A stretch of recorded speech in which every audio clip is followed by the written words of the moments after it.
లో వచ్చేటటువంటి త్రయోదశి నాడు హనుమద్ వ్రతం చేస్తారు. హనుమద్ వ్రతం ఎందుకు చేస్తారు? సత్యనారాయణ స్వామి వారి వ్రతం చేసినట్టు హనుమద్ వ్రతమునకు కూడా కల్పం ఏదైనా ఉందా? కల్పము అంటారు. బాగా జ్ఞాపకం పెట్టుకోండి మీరు ఆ మాట. మీరు ఎప్పుడైనా ఒక కల్పము ఉన్నదనుకోండి, కల్పము ఉంటే అది వైదికము అని గుర్తు. మీకు ఎక్కడో ఆ పద్ధతిని ఋషులు నిర్దేశించారు.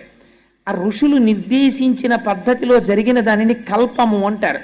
సత్యనారాయణ స్వామి వారి వ్రతం చేస్తున్నారు అనుకోండి, కల్పోక్త ప్రకారేణ అంటారు. అంటే కల్పము ఎలా చెప్పిందో అలా చెయ్యాలి. దానికి ఒక పద్ధతిని ఋషులు నిర్ణయించి పెట్టారనమాట. అంటే మీకు అది ఖచ్చితంగా ఫలితాన్ని ఇచ్చేస్తుంది. హనుమద్ వ్రతమునకు కూడా కల్పము ఉన్నది. ఆ కల్పము ప్రకారము చెయ్యాలి. అయితే హనుమద్ వ్రతము ఎక్కడ చెయ్యాలి అన్నారు. అసలు యథార్థమునకు హనుమద్ వ్రతం ఎక్కడ చెయ్యాలో తెలుసు.